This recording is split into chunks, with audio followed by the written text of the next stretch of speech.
It's an oily, damp evening in Harriet, Oregon. Or at least it is within the crowded and stale cigarette-stained walls of Sweet Lou's Automotive.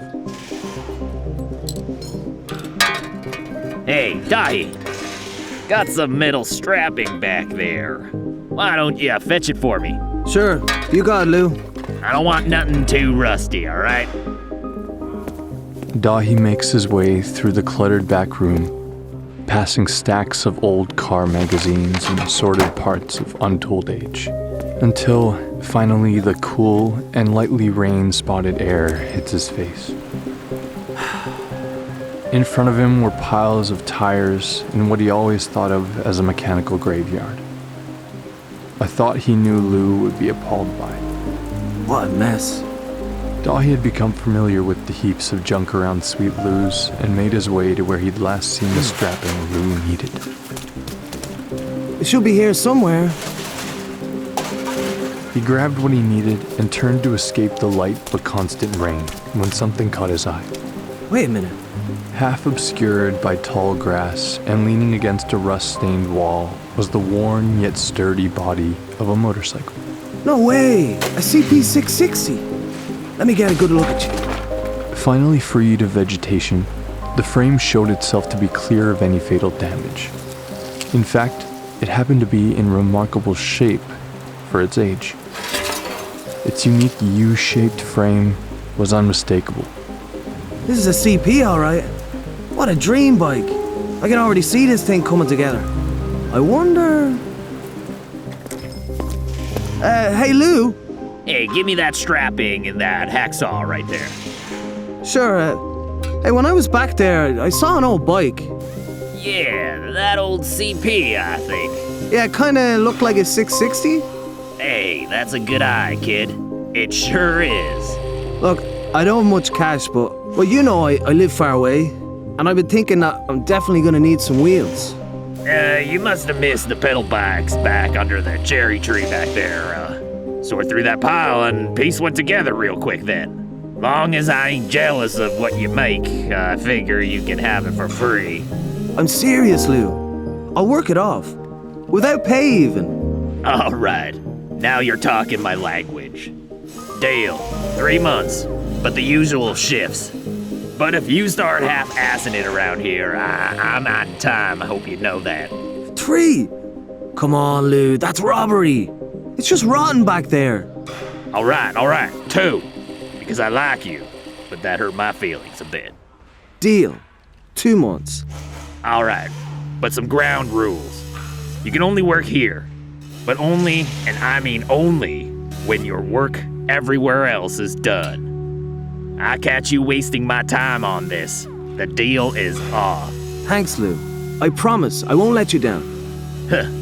You know, might actually be nice to see that thing on wheels again.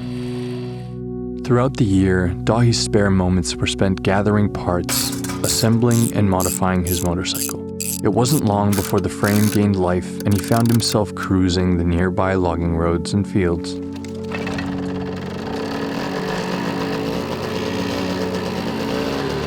Woo!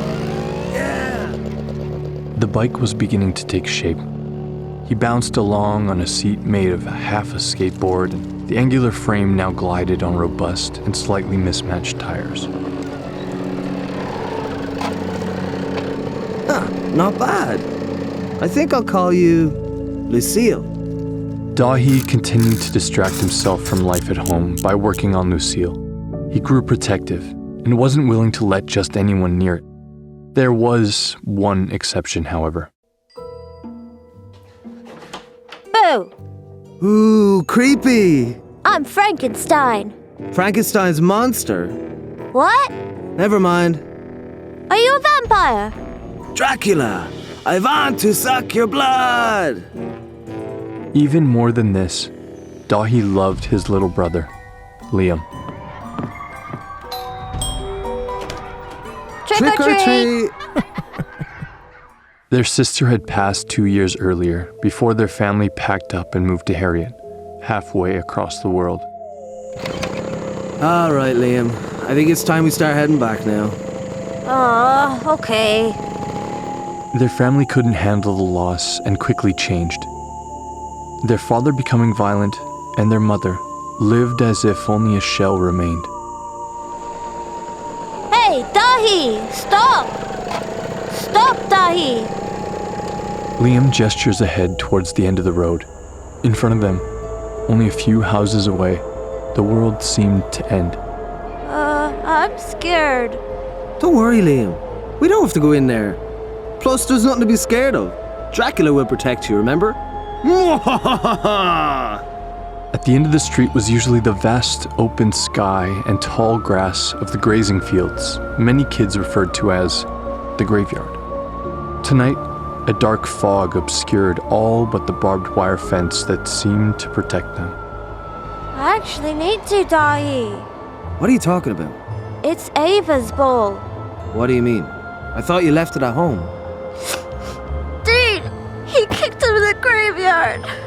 He kicked him in. Relax, buddy. It's just an empty field. Those bison are probably sleeping in some barn right now. We can't go. Kids have died in there, Daithí. Whoa, that's enough now, Liam. Here, hop on. Let's see if we can find it. Just stay with me. Daithí found a small gate in the fence, and with his brother sat on the bike, entered the field. Liam, where did you say it went? Kind of by that massive tree. We could see it from the road. That far? Oh, okay, it should be easy enough though. Hang on a sec. With Liam's little hands between his, resting on the handlebars, Daithí walks his bike into the thickening fog. Daithí, I can't see it. I know, buddy. Just keep your eyes open. Daithí, I don't like this. Strapped to the handlebars was a small flashlight that was now struggling against the dark and murky haze. Just hold on, Liam. I'm sure we're getting close to the tree. Daithí? Yeah? Daithí, what are those? What? Those lights. Piercing the fog, 4 small green slits of light rested, hovering in the distance. Calmly, Daithí works the flashlight free and directs its faint beam in their direction, causing them to disappear in the fog. It's alright, Liam. It's probably nothing. Focusing his light straight ahead now, Daithí realized he was no longer so certain of his orientation to the tree. They were closer now, nearing 2 pairs of green in the fog. And over there. Liam, there's nothing out there. Come on, let's check it out. No, please. Please, Daithí.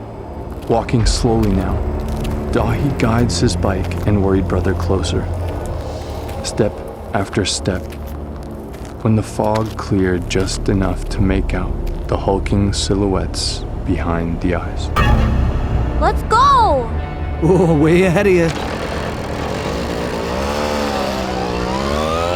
Kicking up dirt and debris, the old bike quickly picked up speed, putting distance between them and the green-eyed beasts, when suddenly, Liam, no longer crying, tugged hard at Daithí's shirt. Daithí, look. He turned to see that the lights had gone, and behind them remained only quiet fog. Look, I don't know if we're gonna find it tonight, pal. Maybe it's a better idea for me to get it for you tomorrow, okay? Yeah, I think that's a good idea. I think I'd like to go home now. Me too, buddy. Now we just have to turn around and... Liam, can you spot our tracks? It's too dark, I can't see. Hang on a sec.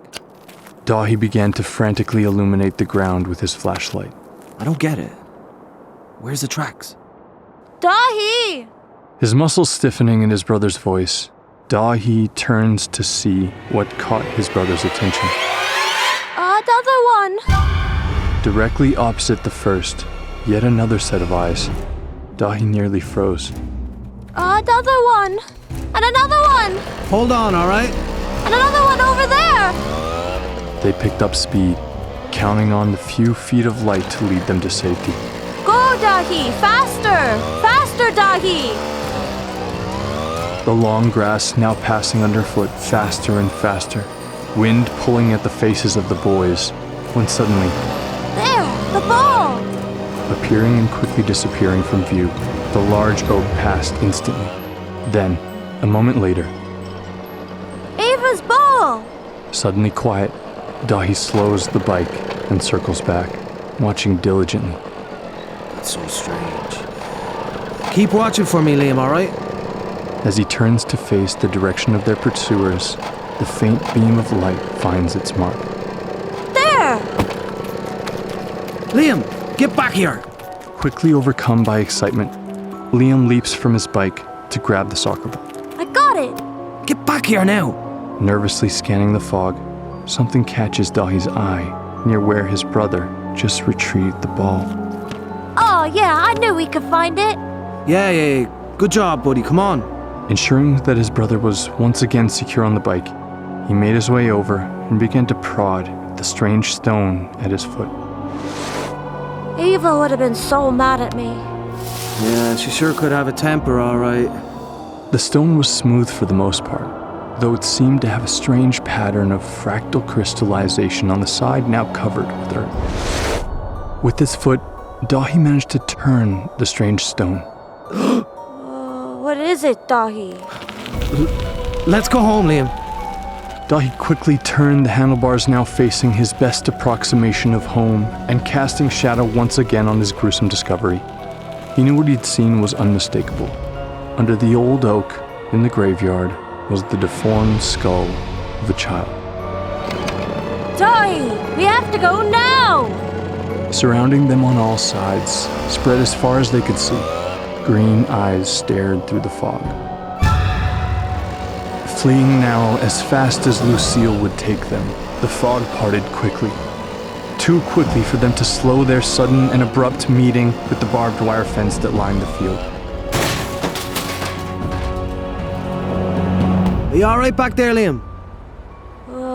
Where did they go? Huh.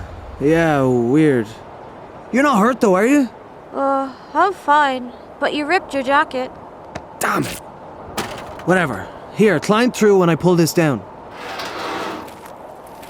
After helping Liam through and shuffling his now broken bike under the barbed wire, Daithí limped his way home to lick his wounds and contemplate his first encounter with what he now too called the graveyard. As the months passed, his bike grew more capable.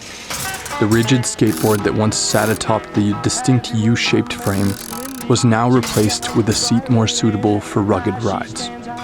The power it had exhibited in the field that night had now been surpassed thanks to a mag-fused engine, its blue line coming to life in the hours spent after his long and dull shifts with Sweet Luz. Oh, hi, Daithí. Good to see you here. How was your summer? Hey, Mrs. Tomlinson. It was alright, yeah. I spent most of it with old Lou here. Oh, Lou. I guess he's probably out back. Yeah, he's back there having one of his thinking breaks. Well, I've already settled with him. But I did want to drop off this form he asked for. Oh yeah, it's a new thing here. It's got to be better than this. Miss Tomlinson gestures to the layers of vague sticky notes of various ages and colors. Yeah, that's right. Let me back out your car out of the shop for you. Just give me 1 minute.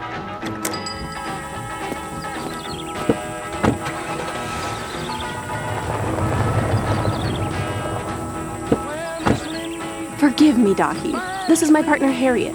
Blushing, a tall red-haired woman gives Miss Tomlinson a gentle smack on the arm and smiles back at him.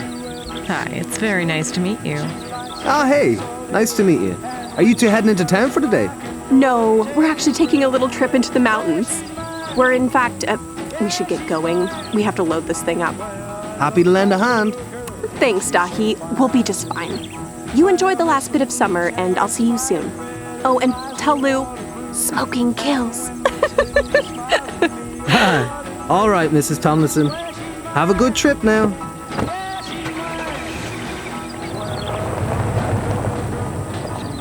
Daithí finished his shift and, unlike his usual routine, intended to spend no extra time tinkering around the shop, instead heading for home.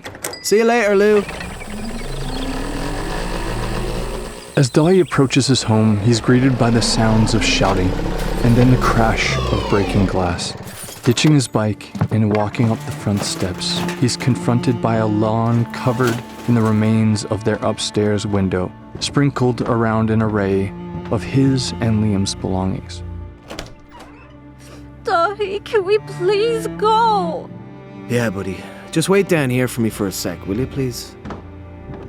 Joe! Da.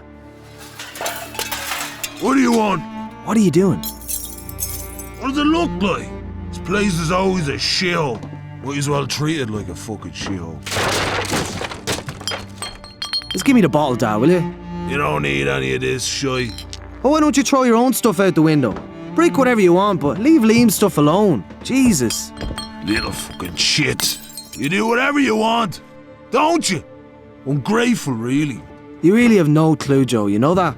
Where's Ma? Where do you think? Daithí's father looks down the stairwell to where the TV's light flickered and changed against the dark of the hallway. Whatever. Sober up. Ma? Mom? Okay. Mom? His mother sat stone still, facing the TV. The look on her face always caused Daithí to wonder if she actually watched. Hey, Ma. Yes, Daithí. Are you hearing what's going on upstairs? Oh, is Liam kicking the ball around the house again? No. Dad's kicking the bottle around. Oh, just don't mind him. Unbelieve him. Just don't piss him off. What do you want me to say? Never mind, Ma. Enjoy your TV.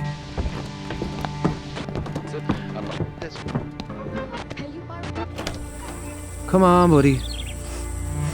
Daithí, can we please get an ice cream?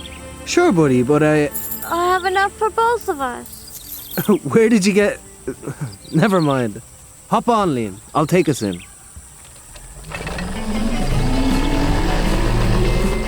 Happy to put their home behind them, the two boys now enjoyed a cool, crisp cruise into town. The grazing fields on their left and the changing countryside on their right. And ahead, ice cream and an evening free of their father's rage.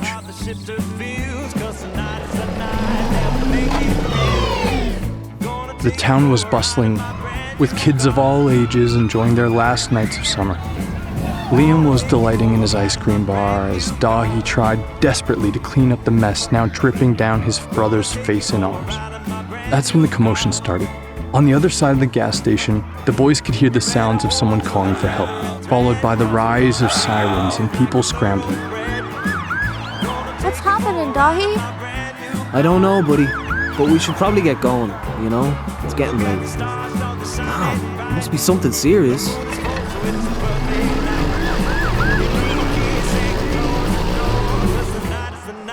Uh-oh. Yeah, no.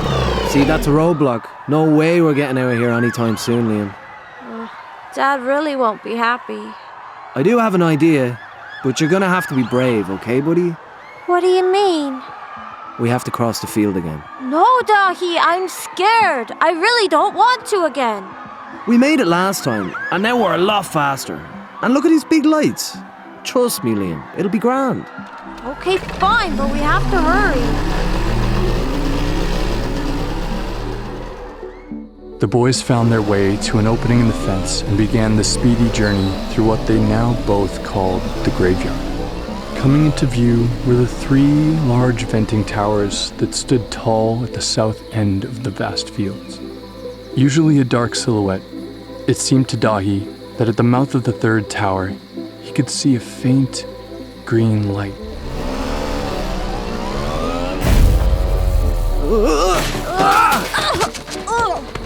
In an instant, the bike was taken from beneath them, a booming pulse that shook them to the bone, and for one moment, they were back, the bison in their green eyes.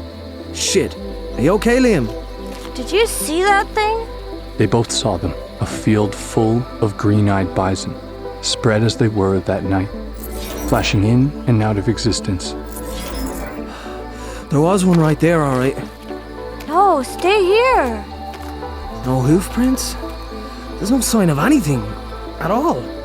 Daithí, let's go. Relax, just give me a second. Daithí turned his gaze upward to the towers, that green light now coming to mind. On the other side of the towers, the police had begun to arrive, casting their lights on the dark features, with suddenly a spotlight in the direction of the boys. Shit, let's go!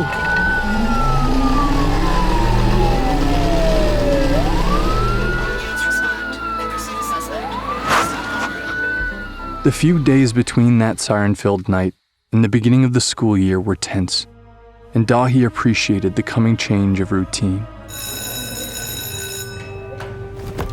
Hello, everyone. I'm Mr. Kane, and we'll be learning history this semester. Let's start the class by taking attendance. Jennifer Allen, Daniel Chris. Why, yes, hello, come in. Yes, sir. We need to speak with Daithi Deegan immediately.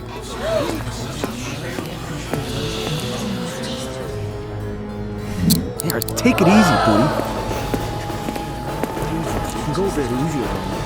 As Daithí stands to leave, through the classroom window, outside he can see a few officers examining Lucille. It's clear that this won't be a normal first day of school.